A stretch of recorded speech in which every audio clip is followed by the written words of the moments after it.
Endometriosis ఈ రోజుల్లో మనకి బాగా ఎక్కువగా ఇంక్రీజ్ అవుతున్న సమస్య.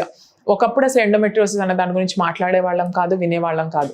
అసలు ఎండోమెట్రియోసిస్ అంటే ఏంటి? గర్భసంచి లోపల ఉన్న పొరని ఎండోమెట్రియం అంటాం. ప్రతి నెల ఆ పొర పెరిగి మనకి బయటికి నెలసరి రూపంలో వచ్చేస్తూ ఉండాలి.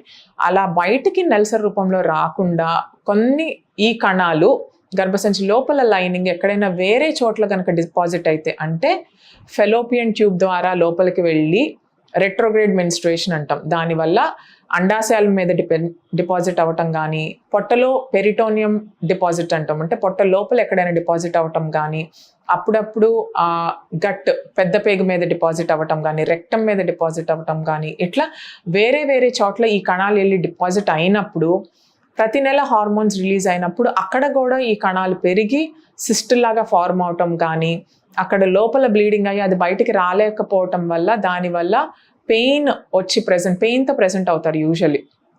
సో పేషెంట్కి ఎటువంటి సిమ్టమ్స్ ఉంటాయి అంటే, యూరిన్ పాసెస్ చేసేటప్పుడు పెయిన్ రావటం, మోషన్కి వెళ్ళాలంటే పెయిన్ రావటము, అండ్ కలిసినప్పుడు హస్బెండ్తో కానీ పార్ట్నర్తో కానీ కలిసినప్పుడు ఆ టైంలో ఇంటర్కోర్స్ టైంలో పెయిన్ రావటం అన్నది చూస్తూ ఉంటాం.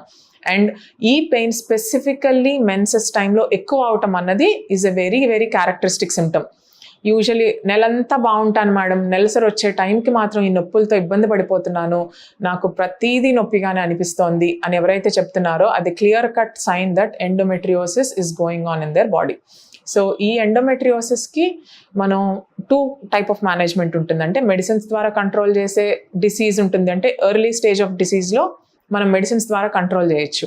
అదే కనుక ఇది పెద్ద పెద్ద కణితుల్లాగా ఫామ్ అయిపోయి లోపల అబ్డామిన్ లోపల మొత్తం పేగుకి అతుకులులాగా ఫామ్ అయిపోయి అప్పుడప్పుడు కిడ్నీ రిలేటెడ్ అంటే యూరిటర్కి కూడా అతుకులు ఫామ్ అయిపోయి యూరిన్ ప్రాబ్లమ్స్ రావటం ఇలా జరిగినప్పుడు సర్జరీ అన్నది చేయటం జరుగుతుంది. కణుతులకి సర్జరీ చేసి లోపల ఎక్కడైతే ఎండోమెట్రియోటిక్ డిపాజిట్స్ ఉంటాయో అవన్నీ క్లియర్ చేయటం వల్ల యాక్చువల్లీ చాలా వరకు సిమ్టమ్స్ అనేది మనం కంట్రోల్ చేయొచ్చు.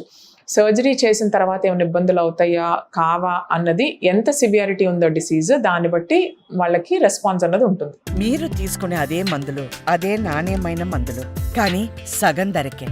అవును, మెడ్ ప్లస్ బ్రాండ్స్ పై 50 to 80% తగ్గింపు.